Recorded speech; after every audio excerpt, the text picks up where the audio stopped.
காவலர்களை அவதூறாக பேசியது உள்ளிட்ட பல்வேறு வழக்குகளில் கைது செய்யப்பட்டு புழல் சிறையில் அடைக்கப்பட்டுள்ள யூடியூபர் சவுக்கு சங்கர் கடந்த 2 நாட்களாக உண்ணாவிரதம் மேற்கொண்டு வருவதாகவும் தினமும் விதவிதமான சித்திரவதைகளை காவல்துறையினரால் அனுபவித்து வருவதாகவும் அவரது வழக்கறிஞர் திடுக்கிடும் தகவல்களை அடுக்கியுள்ளது பரபரப்பை ஏற்படுத்தியுள்ளது. அதெல்லாம் போக இன்னொரு விஷயம் நம்ம சொல்ல வேண்டியது என்னன்னு சொல்லி சொன்னோம்னா, நம்ம ஆரம்பத்திலிருந்தே சொல்கிறோம், இந்த வழக்கில் சவுக்கு சங்கர் அவர்கள் வந்து தவறு செய்யலைங்கிறதெல்லாம் வந்து சட்டம் முடிவு பண்ண வேண்டிய விஷயம்.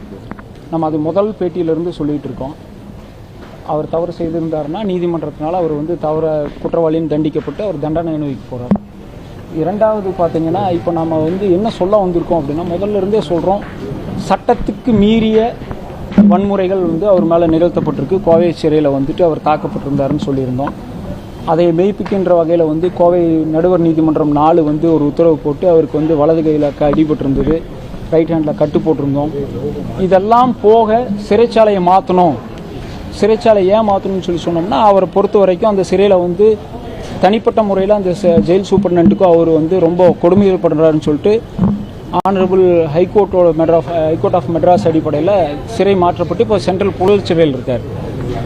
உங்களுக்கு நான் இந்த பேட்டி மூலியமாக ஒன்று தெரிஞ்சுக்கிறேன். கடைசி 2 நாளாக ஒரு உண்ணாவிரதம் இருக்கார். ஆக்சுவலி காரணம் என்னென்னா, மீண்டும் சிறை கொடுமைகள் தான். அதாவது சட்டத்துக்கு புறம்பாக சிறை கைதிகளுக்கு கிடைக்க வேண்டிய நியாயமான எந்த விஷயமுமே அவருக்கு சிறையில் வழங்கப்படுறதில்லை.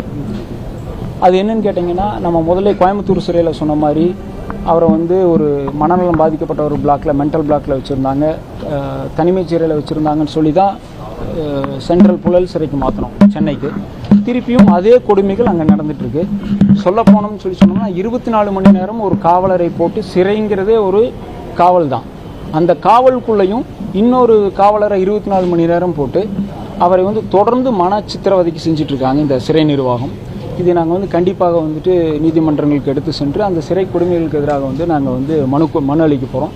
இதை கண்டித்து அவர் வந்து 2 நாளாக வந்து உண்ணாவிரதம் இருந்துட்டு, நேற்று வந்து அவரை கட்டாயப்படுத்தி வந்து உண்ணாவிரதத்தை முடிச்சுக்க சொல்லியும், ஹாஸ்பிட்டலில் வந்து ஜெயிலில் இருக்கக்கூடிய ஹாஸ்பிட்டலில் வச்சு அவருக்கு ட்ரிப்ஸ் போட்டதாகவும் அங்கேருந்து பார்த்த வழக்கறிஞர்கள் நம்மளுக்கு தகவல் சொல்லியிருந்தாங்க. இன்றைக்கி அவர் பெயில் பேசும்போது இதை சொல்லணும் அப்படிங்கிறத சொல்லியிருந்தார். நம்ம திருப்பியும் அதுதான் சொல்கிறோம், அவர் தவறு செய்யப்பட்டிருந்தால் சட்டப்படி தண்டிக்கப்பட வேண்டியது. செய்திகளை உள்ளது உள்ளபடி தெரிந்து கொள்ள ரெஃப்ளெக்ட் நியூஸை சப்ஸ்கிரைப் பண்ணுங்க.